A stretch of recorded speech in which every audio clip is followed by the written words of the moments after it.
principio de la termodinámica. ¿Qué vamos a ver ahora? En sí, el primer principio, vamos a reforzar la idea de que existen dos energías en tránsito, es decir, las energías que se intercambian entre sistema y medio ambiente, que son la energía en forma de calor, que es una energía desordenada, y la energía en forma de trabajo, que es una energía ordenada. Y que hay una energía propia del sistema que se llama, y también el medio, por supuesto, que se llama energía interna. Vamos a repasar un poquito y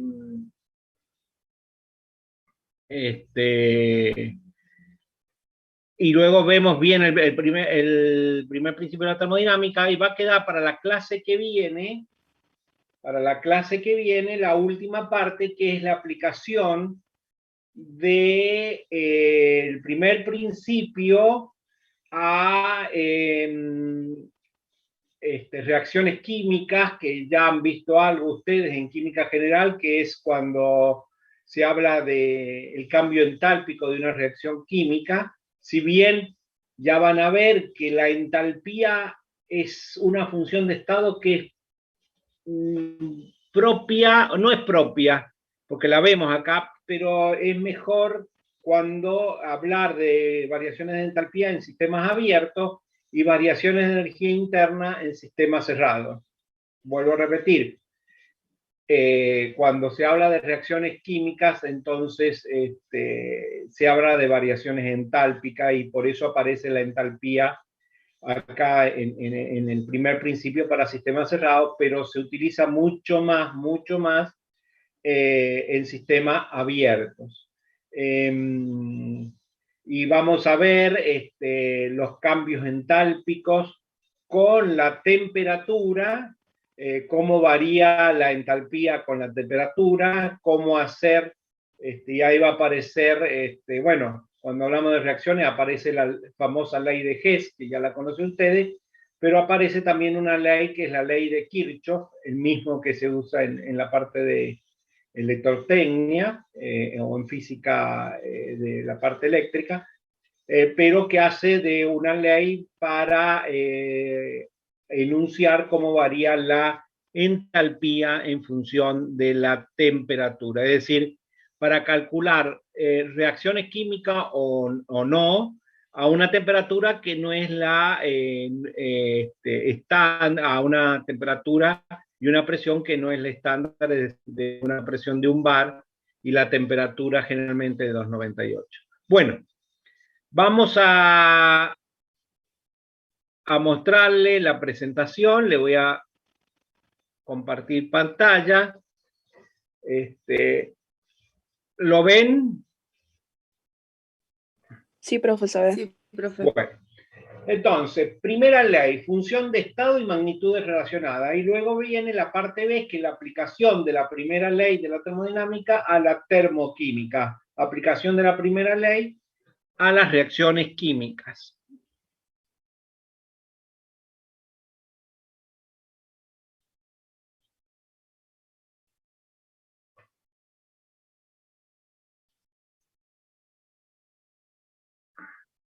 Vamos a ver qué es lo que hemos aprendido hasta hoy sobre las formas de energía que recién les dije.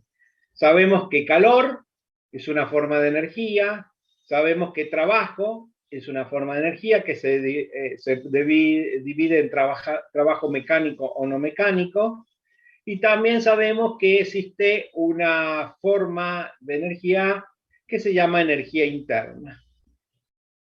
Y apareció también al último de la clase, de la última clase teórica, la entalpía, que también es una forma de energía. Dentro de la entalpía puede haber una energía cinética o una energía potencial de los fluidos, pero bueno, nosotros no la vamos a ver, vuelvo a repetir ahora.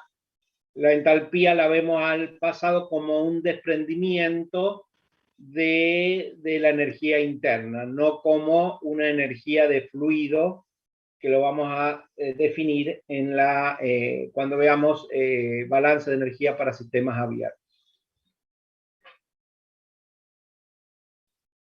Todos estos son formas de energía. Y estas formas de energía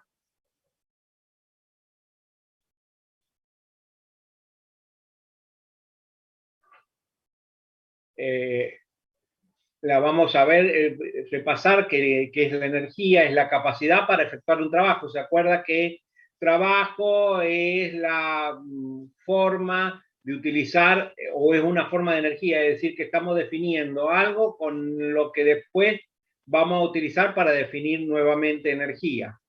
Entonces, es siempre medio difícil poder definir la energía en forma fehaciente porque es la capacidad para efectuar un trabajo, pero también energía es calor y no es una capacidad, y no es la capacidad para efectuar trabajo. Entonces, siempre se cuenta con esa forma de no poderla definir adecuadamente. Pero sí que es una propiedad característica del sistema que al variar esa característica produce un efecto exterior al sistema, tal como elevar o hacer descender un peso o elevar o hacer descender una temperatura. Cuando hacemos elevar o descender un peso, estamos hablando ahí sí de trabajo. Y cuando hacemos elevar o descender una temperatura, ahí sí estamos hablando de calor.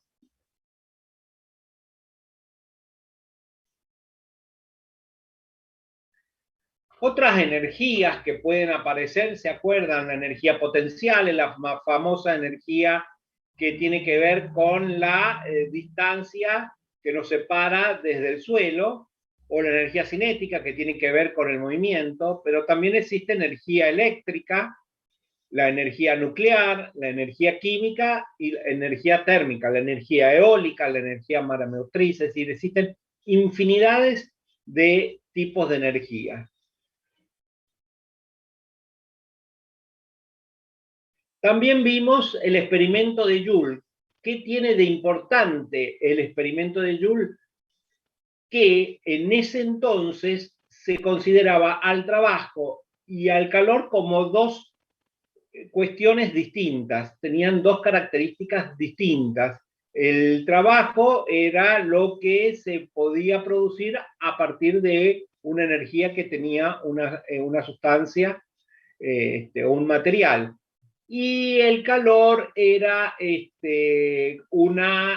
una sustancia que tenía algunas propiedades, pero lo más importante que tenía, que se llamaba calórico, era que no la podíamos, era una sustancia invisible que no podíamos ni pesarla, ni no podíamos determinarla de ninguna manera.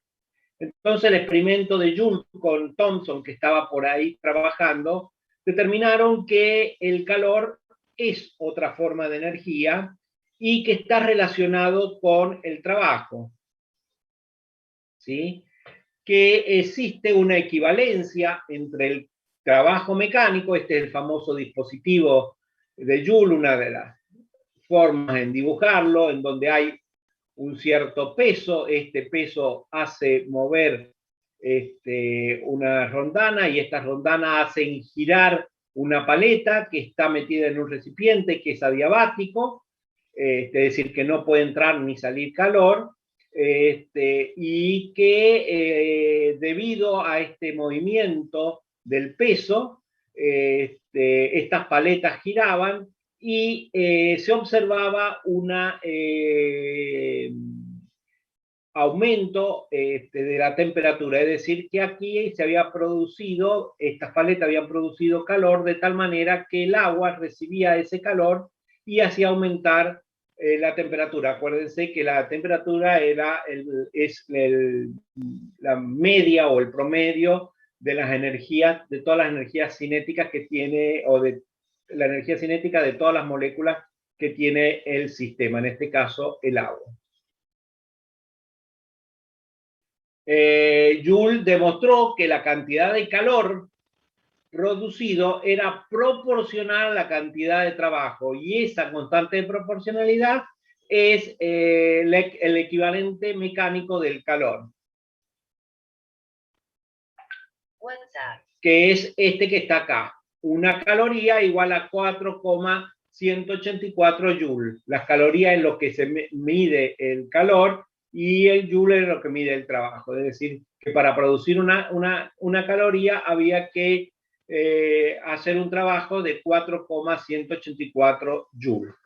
Y ahí están los factores de conversión entre las distintas formas de calor, de trabajo, perdón, en joule, energía, en calorías. Ahora ustedes saben que caloría también, entre comillas, puede ser una unidad de trabajo, porque ahora sabemos que calor y trabajo son dos formas de energía. El litro atmósfera también es una forma de energía o de expresar el trabajo.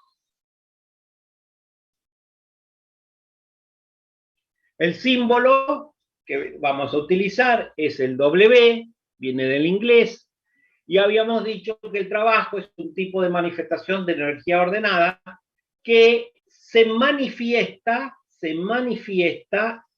en la frontera entre el sistema y el medio cuando hay un desplazamiento de una fuerza.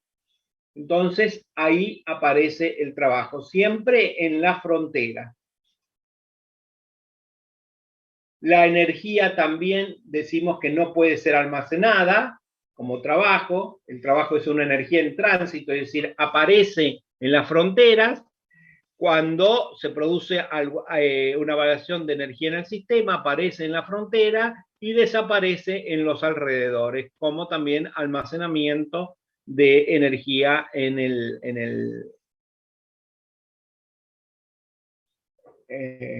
medio. Existe, esto se lo recalcamos varias veces, solamente durante el proceso en que se realiza el trabajo. Existen varios tipos de trabajo. Tenemos el trabajo mecánico, fuerza externa por diferencial de desplazamiento, un trabajo de expansión, que es una tensión por el desplazamiento, un trabajo superficial, que es la tensión superficial por el área, un trabajo gravitacional, cuando está metida la constante gravitación.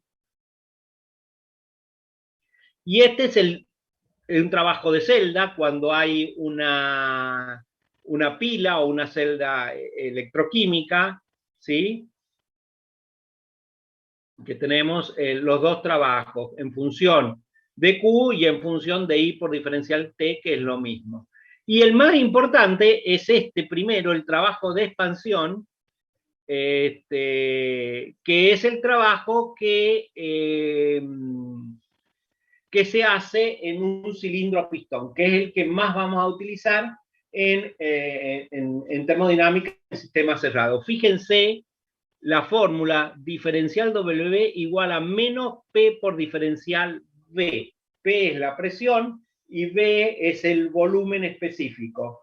Recuerden que esta ecuación es distinta a la que tienen el Sengel, la misma que tiene el Mivane, pero el Sengel utiliza otra convención de signos para el trabajo. La definición de trabajo del Sengel es la misma, pero sin el signo menos. Esto recuérdenlo porque si no, después se les complica. Bien, ¿cuándo va a haber un trabajo en un sistema cerrado? Cuando hay una variación de volumen, es decir, cuando cambia el volumen, va a haber un trabajo absoluto, que es el trabajo de frontera, que es W igual a menos PdV. También puede haber un trabajo de resorte, un trabajo de flecha, ¿sí? Un trabajo, por ejemplo, de las paletas que vimos recién, un trabajo eléctrico, pero generalmente nos vamos a estar centrando en el primero, en el trabajo absoluto, que le llaman, que es el trabajo que se produce en la frontera, ¿sí? Que es W igual a menos P por V, menos P diferencial V, que el volumen específico. Y acá, si bien no lo vamos a ver, ahora, es para un sistema abierto, donde hay un volumen de control, sí, también llamado volumen de control, y donde lo que cambia es la presión. Acá fíjense, lo que cambia es el volumen en el sistema cerrado. En el sistema abierto lo que cambia es la presión. Lo que nos interesa en un sistema cerrado es la variación de energía interna. Lo que nos interesa en un sistema abierto es la variación de entalpía, esta que está acá. Las fronteras pueden ser flexibles, ¿qué significa? Pueden ser fijas o móviles. Y en el sistema abierto, la frontera es rígida, porque es la frontera del aparato, porque estamos viendo un aparato, una turbina, una bomba, un compresor, etcétera, etcétera, un intercambiador de calor. Entonces las fronteras son rígidas, la frontera del aparato. Y el trabajo, en vez de llamarse absoluto como en el sistema cerrado, se llama trabajo efectivo. Y fíjense cómo se designa W igual a volumen específico por diferencial P. Fíjense la diferencia entre un trabajo y el otro. Entonces, el trabajo para nosotros ahora en un sistema cerrado, W igual a menos P diferencial B. Esto ténganlo bien en cuenta, anótenselo, que vamos a utilizar ese trabajo y que es con el signo menos.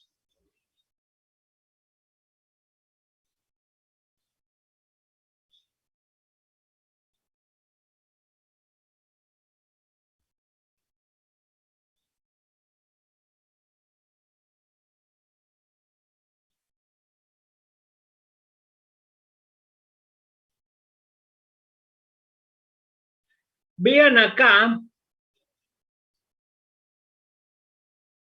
el trabajo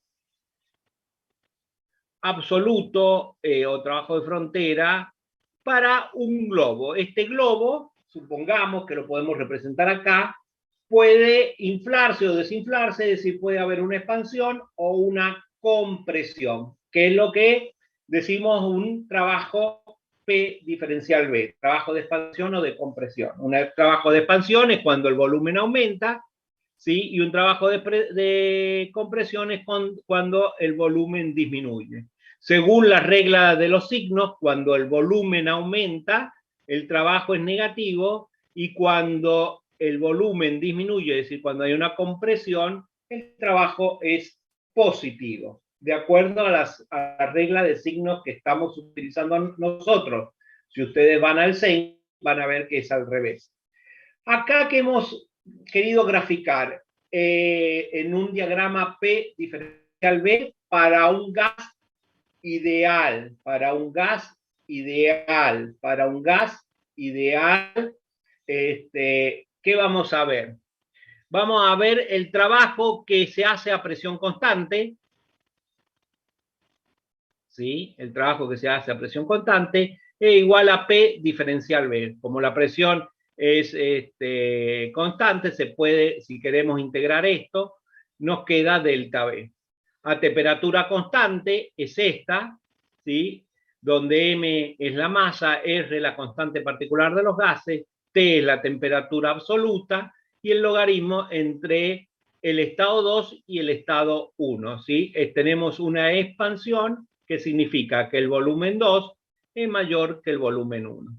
Acá tenemos entre 1 y 2, tenemos una isocora, que es a volumen constante, esta que está acá marcada en anaranjado, es de volumen constante. Y acá, la que no dice nada, entre 1 y 2, es una politrópica, que la politrópica era aquella que estaba elevado a un numerito que se debía determinar experimentalmente. Una de las politrópicas más conocidas es la adiabática, que la adiabática, este n que figura en la ecuación de la politrópica, se pasa a llamar o K o gamma, donde es igual a Cp sobre Cb. Bien, acá tienen el trabajo para una politrópica, es la que está acá abajo, al último, y para la diabática es lo mismo, nada más que en vez de n va a tener el coeficiente k de la adiabática.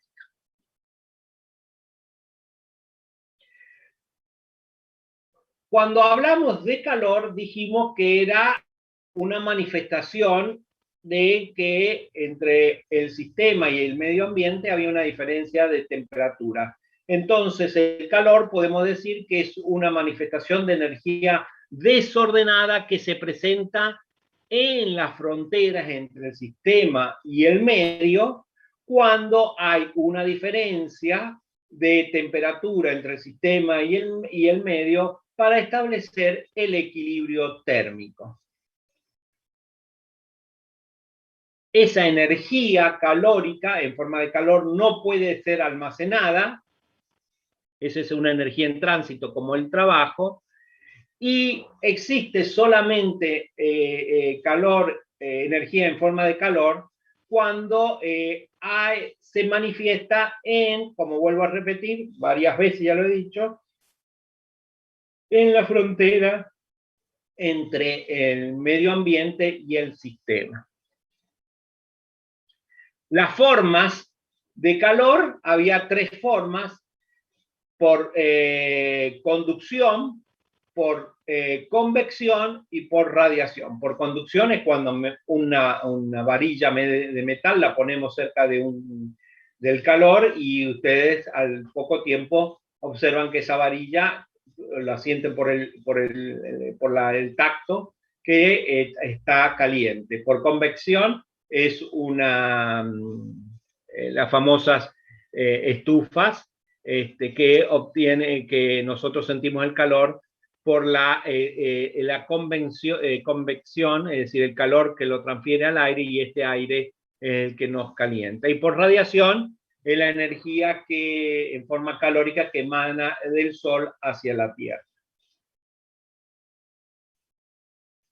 La convención de signos, para recordar, de trabajo y calor, es que son negativos si disminuyen la energía interna del sistema y positivos si aumentan la energía interna del sistema. Es decir, calor y trabajo que entran al sistema es positivo, calor y trabajo que salen del sistema es negativo.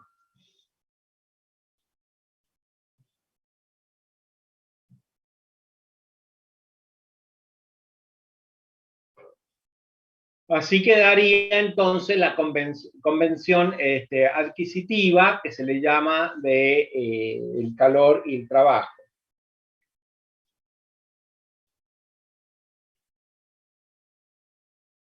Y la última energía que vimos la clase pasada es la energía interna del sistema, que es, que la denotamos con la letra U, que es la energía que tienen al nivel microscópico las moléculas, los átomos, la energía cinética, de traslación, de rotación, la energía de vibración, la energía de enlace, la energía nuclear, la energía atómica, es decir, todas esas energías que contienen un átomo o una molécula que cuando se produce la energía química de una reacción química, que están dentro del sistema, ¿sí? La sustancia que está dentro del sistema.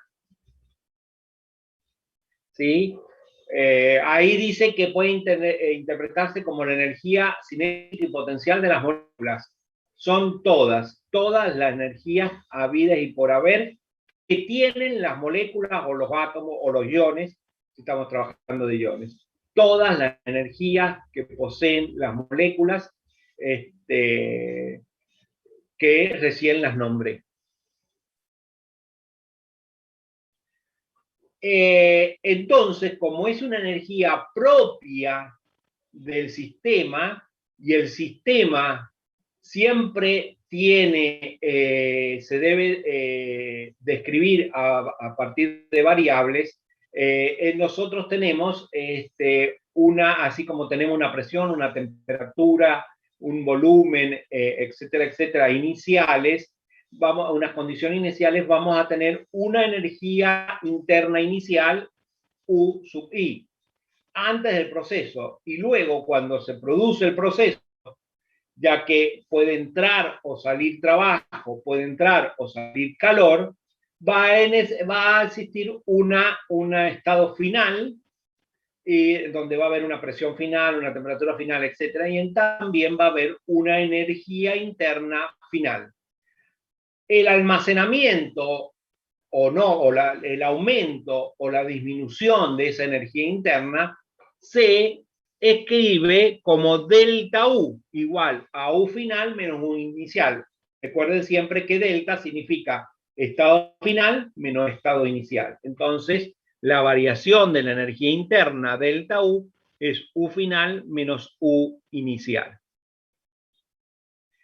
Una cuestión es que la energía interna puede ser almacenada, al contrario del calor y trabajo, pero no puede medirse directamente, sino a través de interacciones de sistema abierto, a través generalmente del calor, a través de la interacción con el medio. La energía interna entonces la vamos a medir indirectamente a través del calor.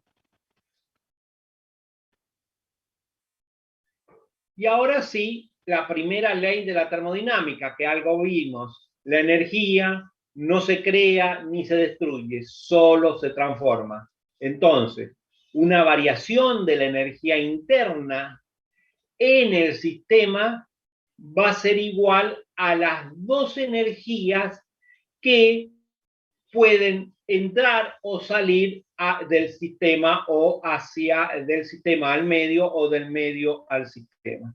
¿Sí? Entonces, matemáticamente,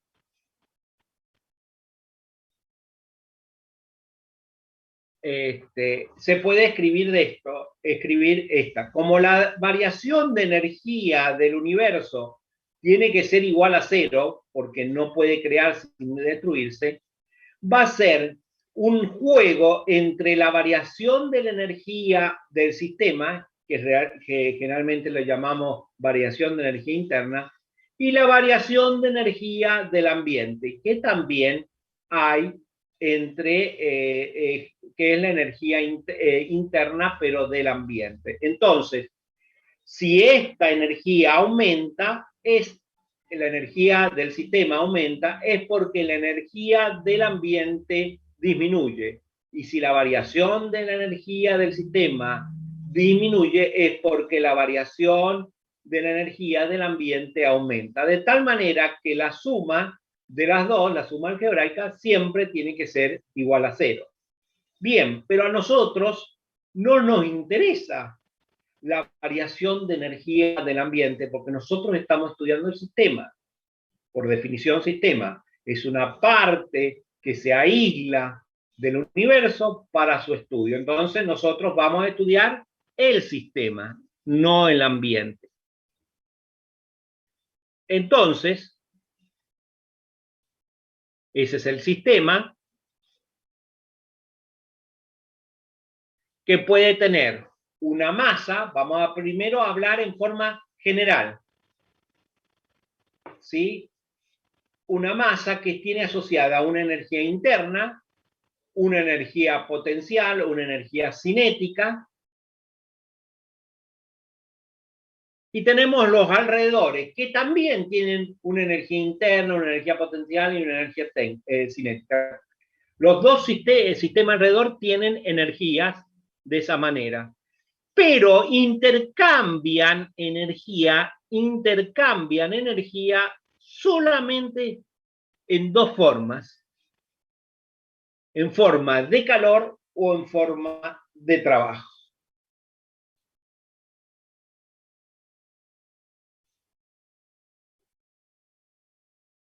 ¿Sí? Y ese calor y ese trabajo se presentan en las fronteras entre el sistema y el medio, entre el sistema y los alrededores, única y exclusivamente. Y el trabajo, hacemos la diferencia que puede ser mecánico o no mecánico. Ahora nosotros en sistemas cerrados, como no hay transferencia de masa, el trabajo va a ser el trabajo mecánico P por B, el principal.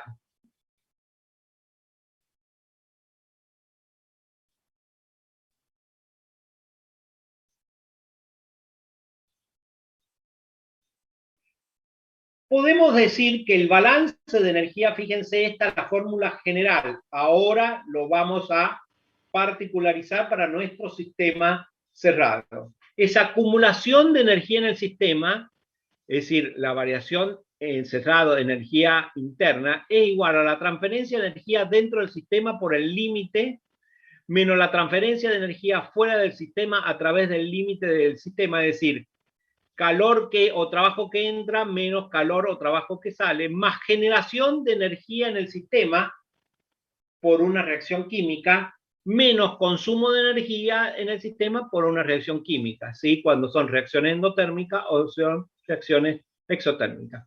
Supongamos que no hay reacción dentro del sistema, queda esto. Acumulación de energía en el sistema igual a transferencia de energía dentro del sistema por el límite del sistema, transferencia de energía fuera del sistema a través del límite del sistema. Esto es energía que entra menos energía que sale.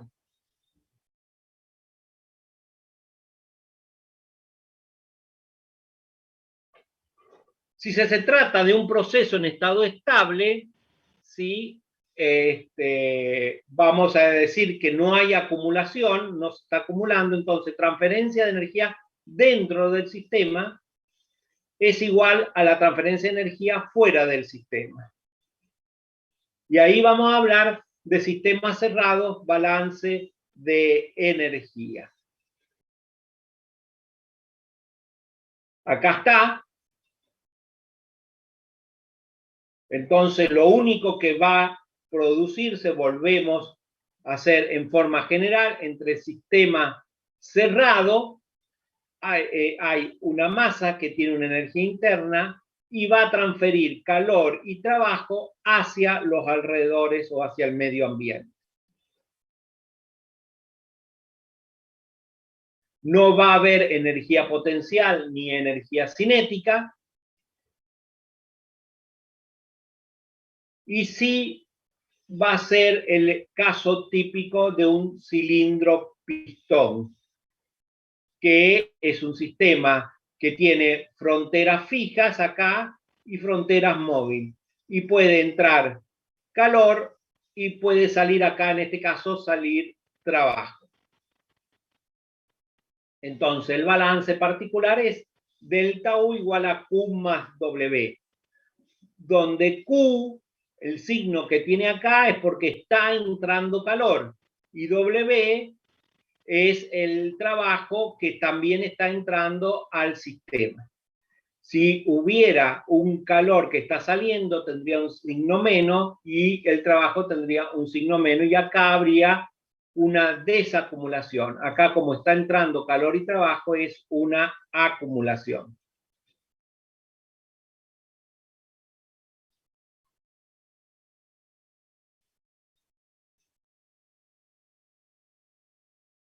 Si el sistema absorbe calor o recibe trabajo del entorno, aumenta su energía.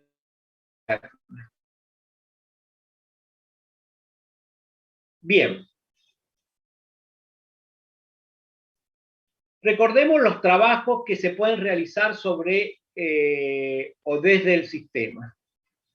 ¿Sí? Acá tenemos la primera ley de la termodinámica, delta U igual a Q más W. Y vamos a ver W ahora. Primero W. W es igual a menos la integral de B, entre B1 y B2, es decir, entre el estado inicial y el estado final, de P diferencial B, diferencial volumen específico, recuerden eso. Y repasamos los tipos de procesos. Si había una expansión en el vacío, la presión exterior es 0, D varía, porque se está aumentando, pero algo que varía multiplicado por 0 me va a dar que el trabajo vale 0. En consecuencia, de acuerdo a la primera ley de la termodinámica, delta U es igual a 0 en una expansión en el vacío. Para un proceso isocórico, P va variando, pero lo que no varía es el diferencial de volumen específico porque el volumen se mantiene constante. Entonces, en este caso, es 0. Y por lo tanto, delta U es igual a Q. Fíjense que en los dos casos tenemos que delta U es igual a Q porque estamos haciendo una expansión en el vacío y delta U es igual a Q porque el proceso es isocórico. En este caso, en el proceso isocórico, a Q se lo denomina Q sub B, calor a volumen constante, en ese caso. Y cuando es una presión externa donde varía el volumen y hay una presión externa, el trabajo o igual a, si sacamos la integral, menos P externa por diferencial B. Y la primera ley es delta U igual a Q más W. Profe, ¿podría Sí, repetir si en el último caso la presión es constante? si la presión es constante, la podés sacar fuera de la integral. Si la presión no es constante, tenés que buscar la manera de transformar la presión en función del volumen. Por ejemplo, si fuera un gas ideal.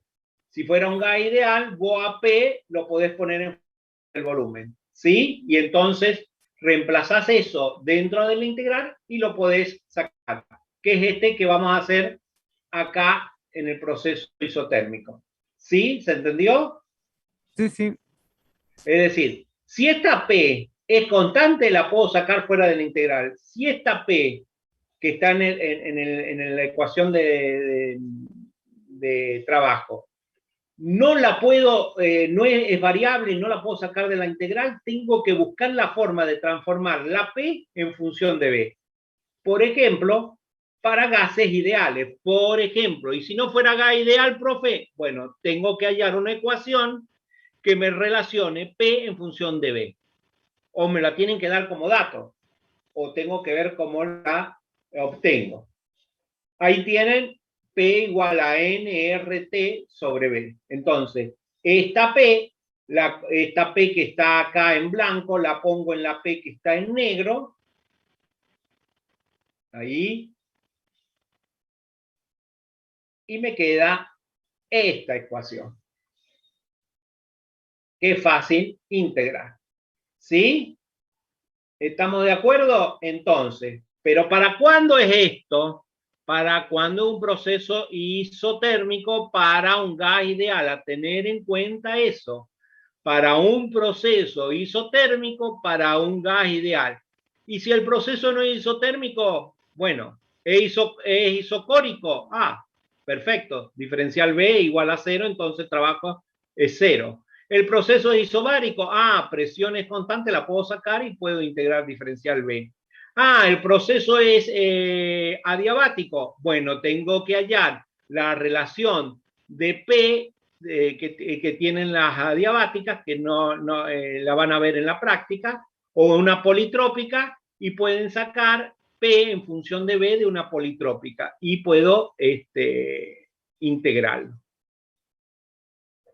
Bien, sigamos. Primer principio de la termodinámica, delta U igual, para sistema cerrado, delta U igual a Q más W.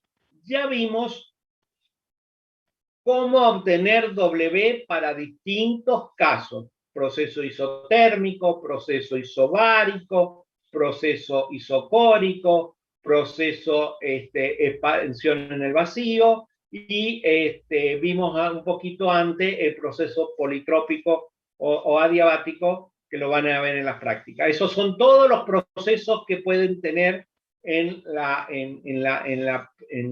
vida diaria o en la vida práctica, esas transformaciones. Recuerden que todas estas transformaciones son cuasi estáticas, cuasi reversibles. Pero, profe, la vida diaria no tiene procesos cuasi estáticos o reversibles. No. Pero, ¿qué hacemos? Como la variación de energía interna, que es lo que nos interesa a nosotros, es una función de estado, la calculamos por ecuaciones, por procesos reversibles. Y los procesos, porque depende del estado inicial y final, no del camino. Entonces, inventamos un camino reversible, que son esos procesos que nombramos recién. ¿Y por qué? Porque esos procesos reversibles tienen ecuaciones matemáticas sencillas. Ahora vamos a hablar de Q, que es lo más difícil hallar. Es lo último que se calcula en los problemas, porque Q no tiene ecuaciones como W que vimos recién. Q no tiene ecuaciones como las que vimos recién. Q se relaciona con W o con delta U. Nada más. No podemos. Pero, profe, a mí me enseñaron que Q igual a M por C por delta T. Sí. Esa es la ecuación general que dice que Q es igual a la masa por la capacidad calorífica por la variación de temperatura. Pero eso varía, ese Q varía de acuerdo al tipo de procesos. ¿Sí? Entonces, no hay, vuelvo a repetir, una ecuación como el trabajo que se pueda integrar y resolver. Entonces, Q es función, eso métanselo en la cabeza, de W o de delta U, es decir, cómo varía W y cómo varía delta U. Fíjense.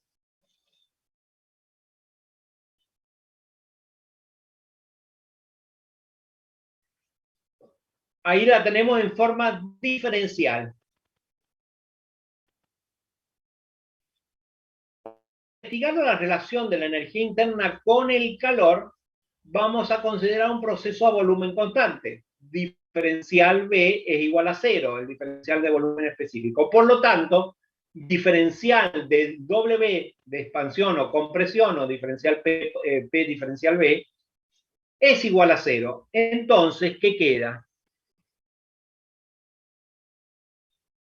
Que en un proceso a volumen constante, Q se va a llamar Q a volumen constante, Q sub B.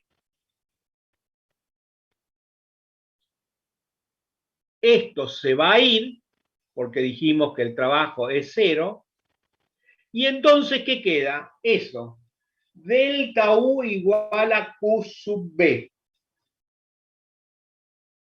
Entonces, ¿y cómo sacamos delta U? Ahí sí, como delta U es una función de estado y depende del estado inicial y final, delta U siempre, sea el proceso que sea, siempre sea el proceso que sea para un gas ideal, delta U va a ser igual a M o a N, a la masa o al número de moles, por C sub B, calor específico a volumen constante o calor molar a volumen constante, por diferencial T o por delta T. Es decir, que yo voy a obtener un delta U midiendo un calor a volumen constante a través de lo que se llaman los equipos de medición de calor a volumen constante que se llaman bombas calorimétricas. Y entonces se mide acá, que lo hablamos recién. Fíjense, esto es una bomba calorimétrica, que sí, que hay un calorímetro acá, este es el calorímetro, el que es chiquitito, que donde tiene una muestra, ¿sí? Y oxígeno. Ahí adentro está la bomba Calumne y se produce una combustión, una reacción química.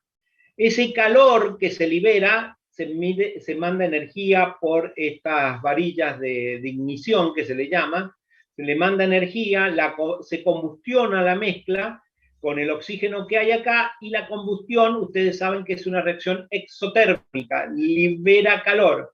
Ese calor traspasa a este ambiente que tiene agua. Ese agua se calienta. ¿Y dónde mido el calor? A través de un termómetro. Esta diferencia de temperatura me está diciendo que ha habido una absorción por parte del agua de calor producto de la reacción. Y hay para agitar un agitador que para mezclar bien el agua y haya una buena distribución de la temperatura.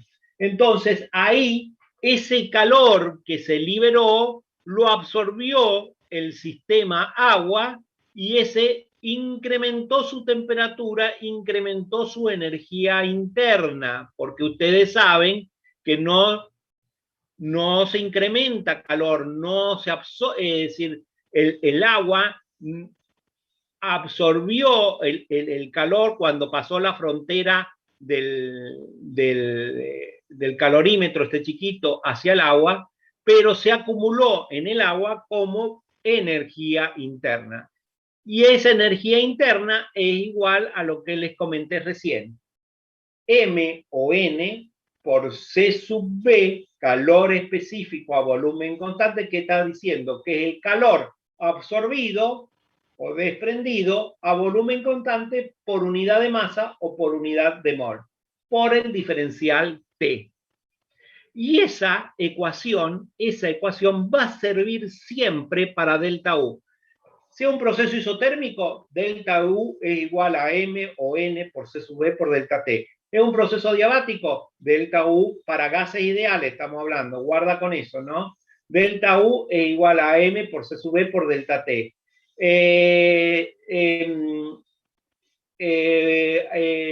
Tenemos adiabática, delta U es igual a M o N por C sub B por delta T. Para cualquier proceso, delta U es igual a Q sub B. Para líquidos y sólidos, porque es como este caso, delta U es también igual a M por C sub B por delta T. Pero, existe un calor específico a presión constante que se llama C sub P. En los líquidos y en los sólidos, el C sub B y el C sub P son iguales. Entonces, para una transformación de líquidos o de sólidos, delta U también va a ser igual a M o N, pero en vez de ser C sub B o C sub P, se le pone generalmente C por delta T.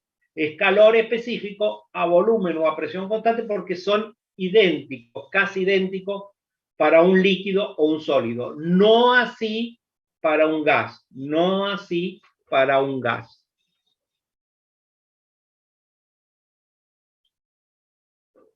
Y también vimos la entalpía, es una nueva función de estado, ¿sí? Que es cuando varía la presión, que recién les dije al principio, tiene mucho sentido hablar de entalpía cuando estamos hablando de sistemas abiertos, pero sí también se puede ver en sistemas cerrados porque, por ejemplo, en las reacciones químicas hay variaciones de entalpía.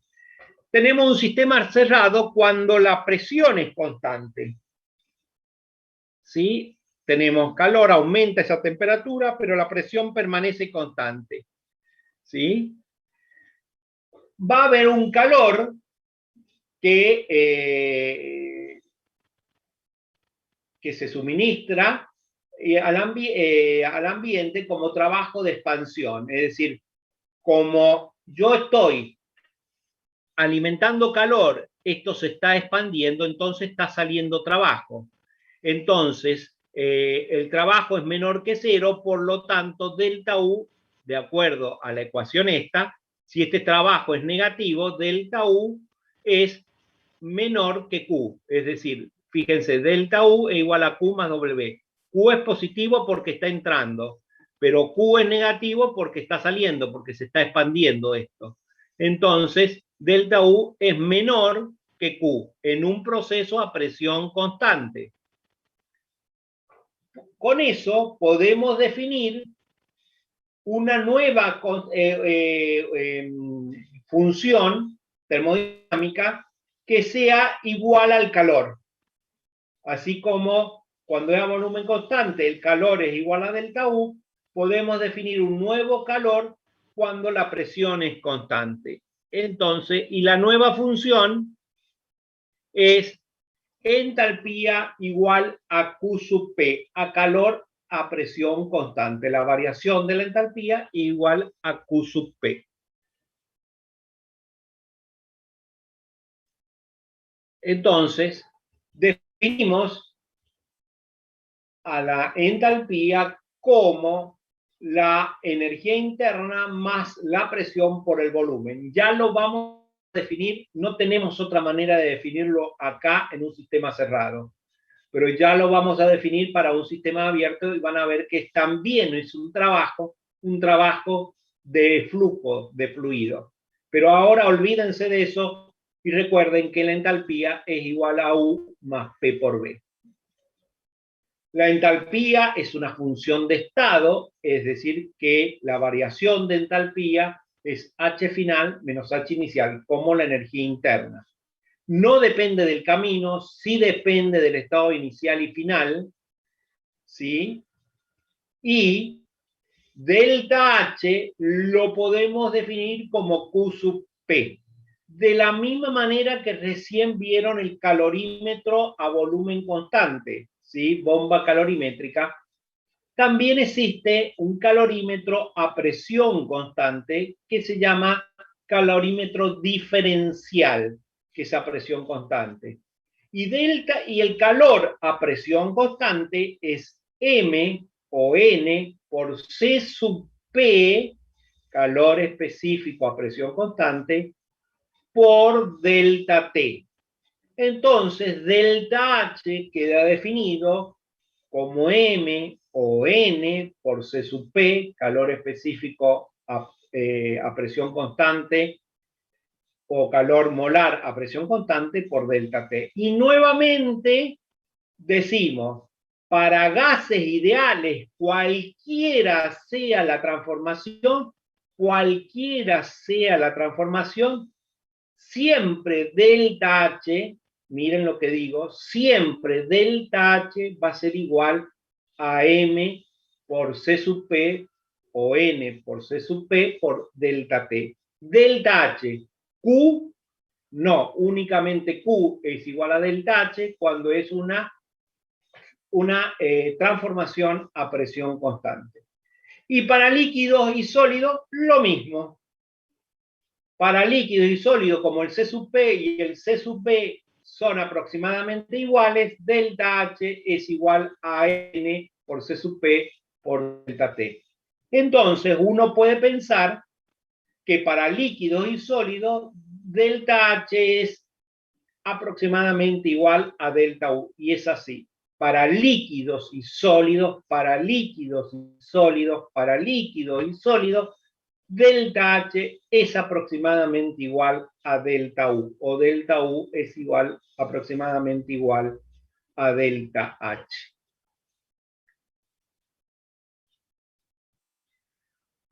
Para gases, ¿cómo relacionamos delta H con delta U?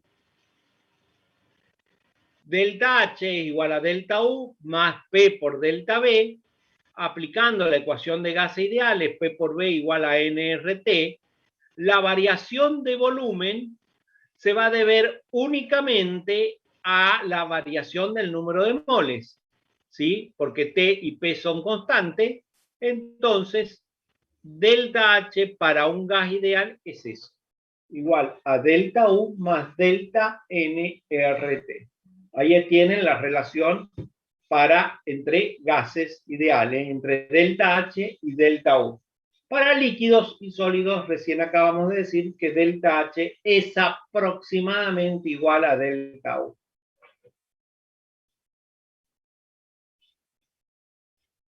Y entonces Q sub B igual a Q sub P y delta H es igual a delta U. Bien.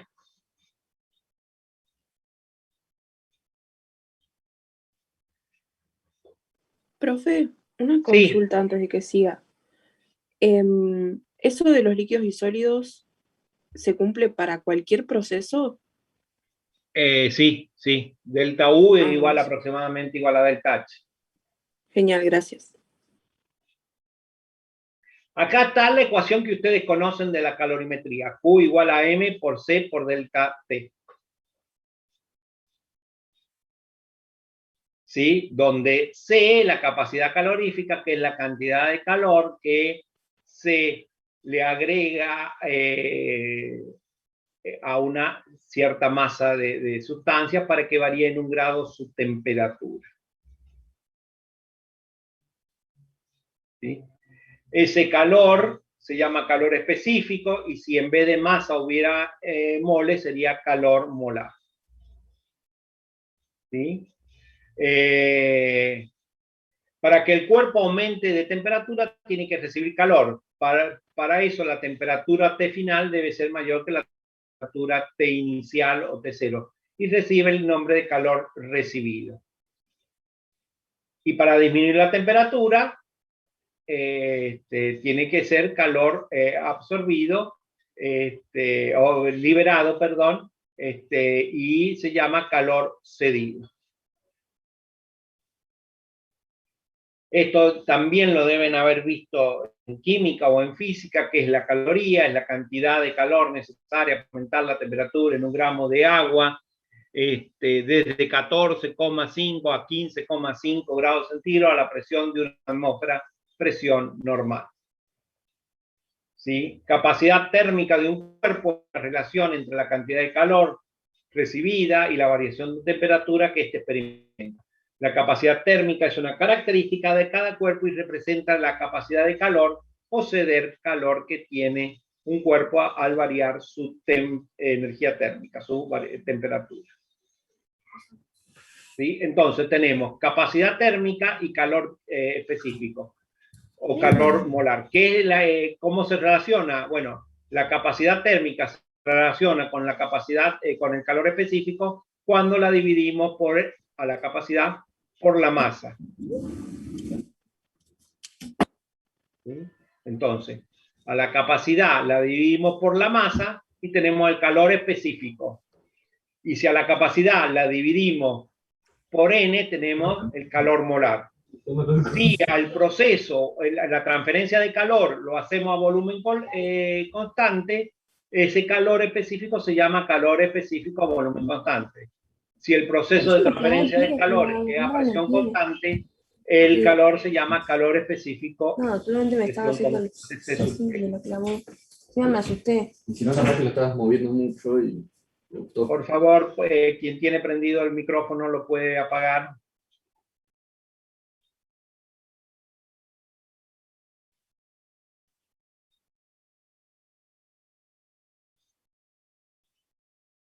¿Sí? C sub P o C sub B.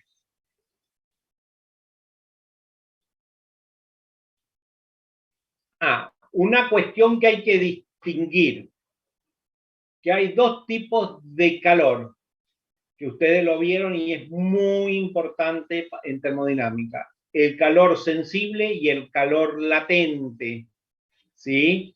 El calor sensible es cuando el sistema recibe o cede calor y lo que hace es variar su temperatura sin cambiar su estado físico.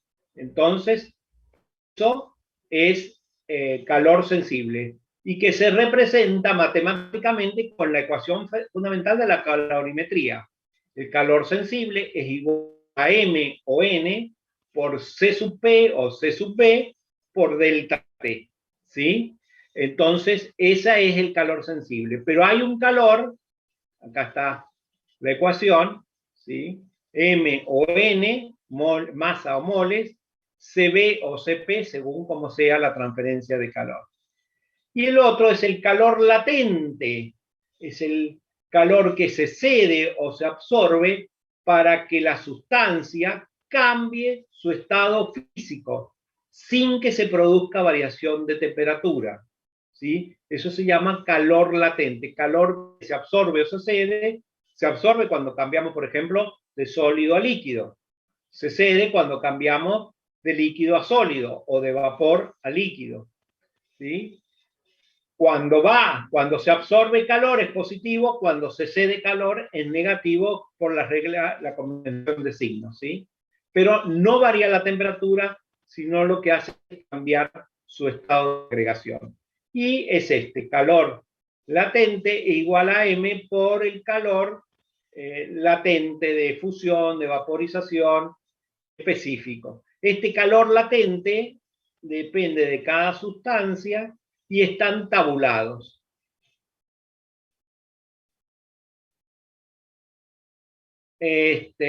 Un principio de la calorimetría, cuando dos o más cuerpos con temperatura diferente son puestos en contacto entre ellos, ellos intercambian calor entre sí para alcanzar el equilibrio térmico. Deriva del primer principio de la termodinámica. Si yo tengo agua fría a 25 grados y le meto un cubo de hierro a 120 grados, va a haber una transferencia de calor desde el cubo de hierro a el agua que está a 20 grados centígrados. Ese es el primer principio de la termodinámica, para que se equilibren cuando va a llegar al equilibrio, cuando se igualen las temperaturas. Y entonces se dice que la cantidad de calor que recibe el sistema, por ejemplo el agua, debe ser igual a la cantidad de calor que cede el otro cuerpo, en este caso el hierro, que generalmente lo ponían calor ganado igual a menos calor perdido. Acá calor absorbido es igual a menos calor cedido. ¿Por qué? Porque el calor cedido es negativo, entonces le ponen un menos.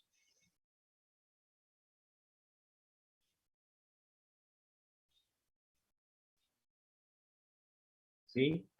Y entonces acá tenemos lo que decíamos recién al último, que calor cedido más el calor absorbido tiene que ser igual a 0. Puede haber los cambios de estado pueden ser exotérmicos o endotérmicos, es decir, liberar calor o absorber calor. Para un calor sensible, esta es la ecuación, ¿sí? Que se puede transformar en Q sub B igual a N por C sub B por delta T, o Q sub P igual a N por C sub P por delta T. Y para un calor sensible es un cambio de estado, M por L. Bien. Dejamos acá y continuamos el viernes que viene. ¿Qué nos va a faltar? Nos va a faltar cómo varía U y H con la temperatura y con otra variable. ¿Sí? U va a variar con el volumen y H va a variar con la presión. Y luego vamos a ver lo que le dijimos, el delta H, la ley de Hess y la ley de Kirchhoff. Y ahí terminaría todo. Profe. Entonces, dejamos esto y si hay preguntas, trataremos de respondérselas, si queda alguna duda. Profe, yo quería preguntarle algo de la diapositiva anterior a la última que mostró. Sí. Entonces, ¿el calor latente era M por L? M por L, sí. L, Lourdes, L es el calor específico o molar latente, que eso está en tabla o generalmente es datos, salvo que te lo quieran preguntar, ¿no? Pero te tendrían que dar otro. Eso para el agua, y es distinto el calor latente de fusión como el calor latente de vaporización. Lo que sí es igual y cambiado de signo es entre el calor latente de fusión y el calor latente de solidificación. Por ejemplo, el del agua, que es 80, el calor latente de fusión es 80 calorías por gramo grado centígrado. Y el de vaporización, y el de solidificación es menos 80, ¿sí? Porque es un calor que se pierde. ¿Está? Sí, profe, muchas gracias. De nada. Profe, una consulta. Sí. En la parte de calorimetría, ¿la Sí. capacidad calorífica sería lo mismo que capacidad térmica? Sí, sí, la capacidad calorífica es lo mismo. Cuando vos a la capacidad calorífica la dividís por M, se denomina calor específico. Si la dividís por N, a la capacidad calorífica o capacidad térmica, se denomina calor molar.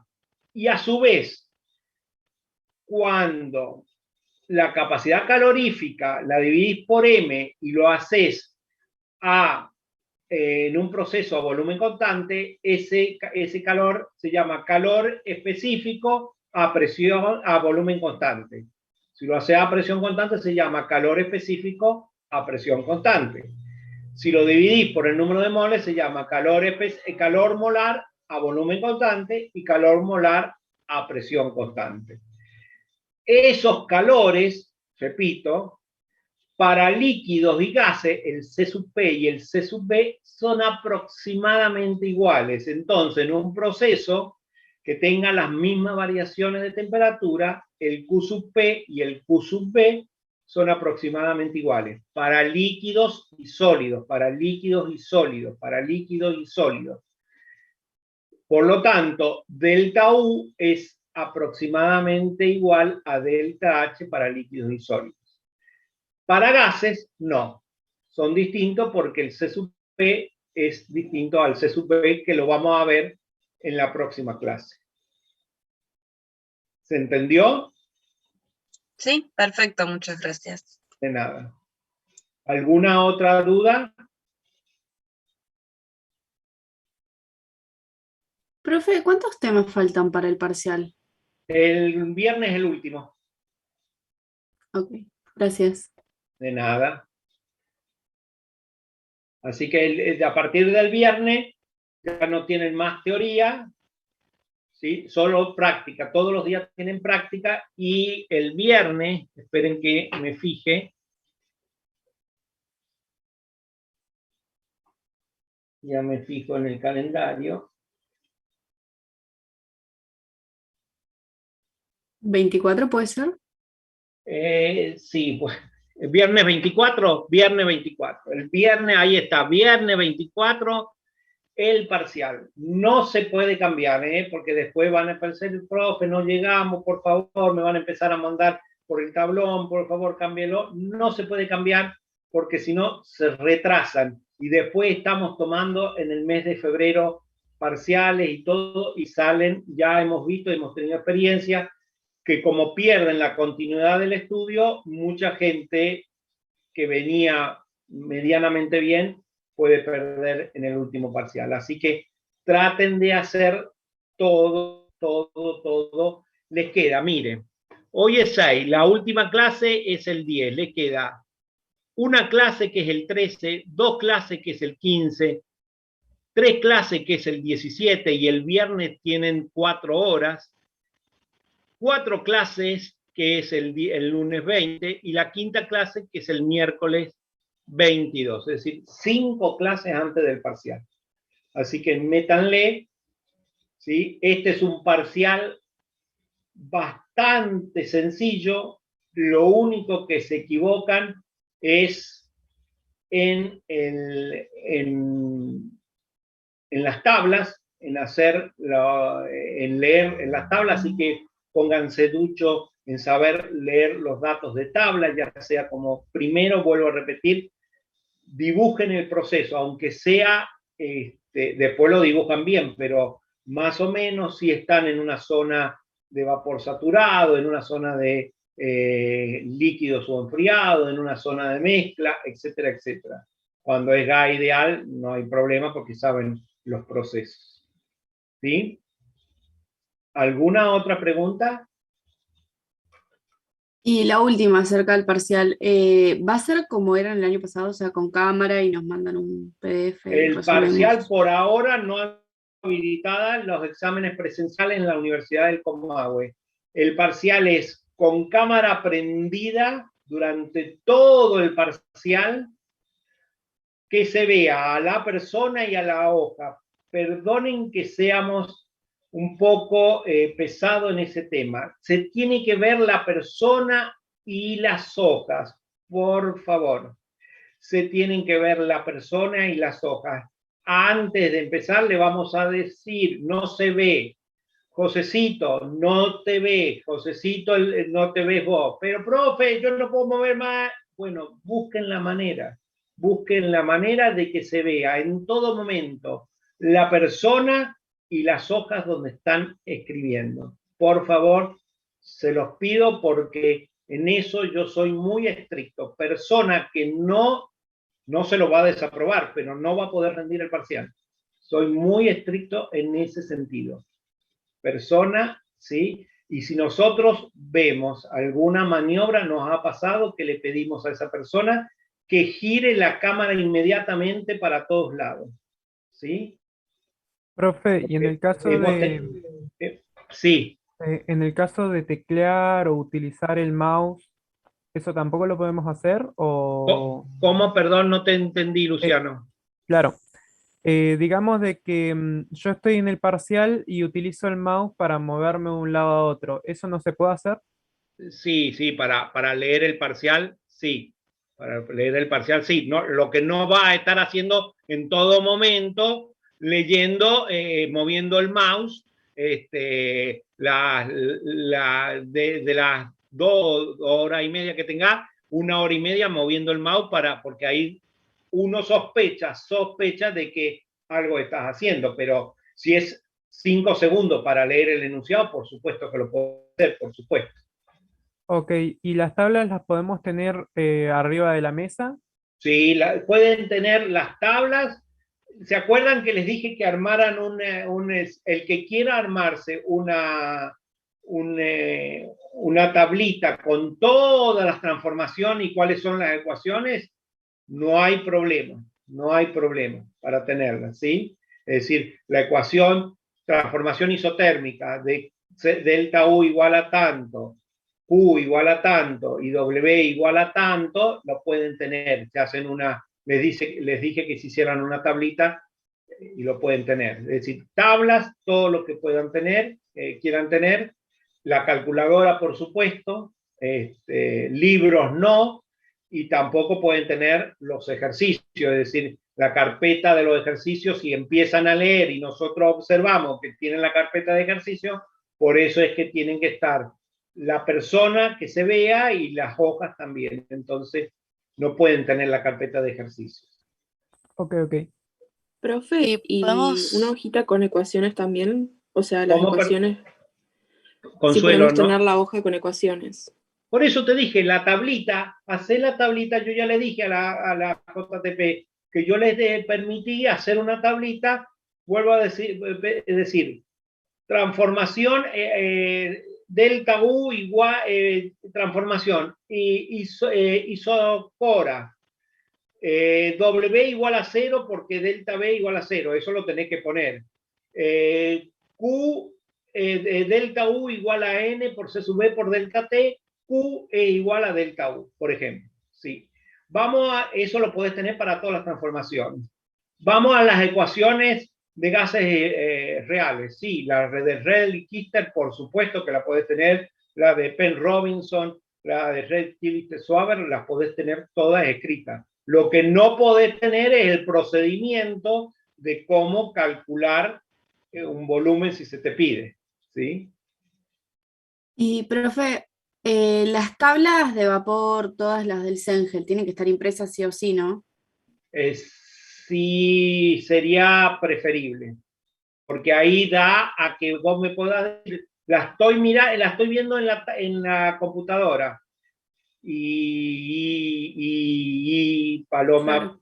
puede llevar a que uno sospeche. Sí, sí. Aparte les comenté, las tablas son mejor tenerlas impresas e ir acumulándose porque las van a usar siempre en su vida de ingeniero. Todas las tablas. Tablas de cambio de unidades, perdón que me voy, perdón Sofía. Tablas de cambio de unidades también, ténganla, esa tabla es importante, ¿sí? De Joule, trabajo capaz que de las presiones que le dan en bares, profesor, ¿cuánto es un bar en kilopascal? Esas tablas ténganlas. Sí, Sofía. Disculpe. ¿Y en el parcial iríamos a usar las de siempre o de todas las que están en el Classroom para ya saber cuáles imprimir? Mirá, va a usar las tablas de vapor, sobrecalentado, mezcla, saturado, y si tenés de líquido subenfriado, tenés, y si conseguí otra tabla de líquido subenfriado que no está en el Classroom, la podés tener y bajártela e imprimirla, ¿sí? Y las tablas de las ecuaciones no sé si está la tabla de ecuaciones de ecuaciones de gases reales, también la pueden tener. Gracias, profe. De nada, Sofía.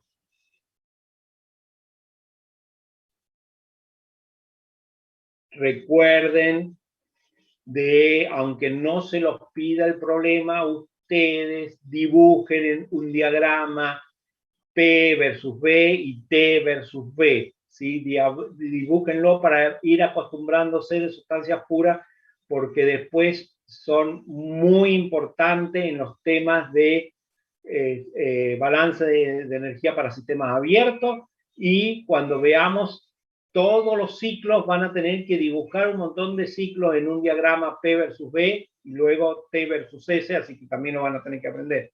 Entonces, es fundamental que lo sepan manejar. Así que les pido encarecidamente que lo aprendan a hacer el proceso que están haciendo cuando les hacen un problema.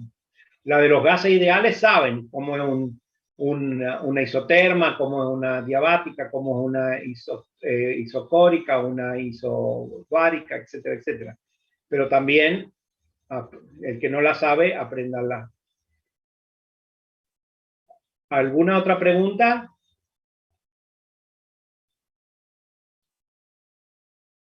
¿No? Nos vemos el viernes a las 9. Ok, nos vemos, profe. Bueno, profe. saludos, hasta el viernes, que les vaya bien. Chau, chau. Chao, profe, gracias. De nada, hasta luego.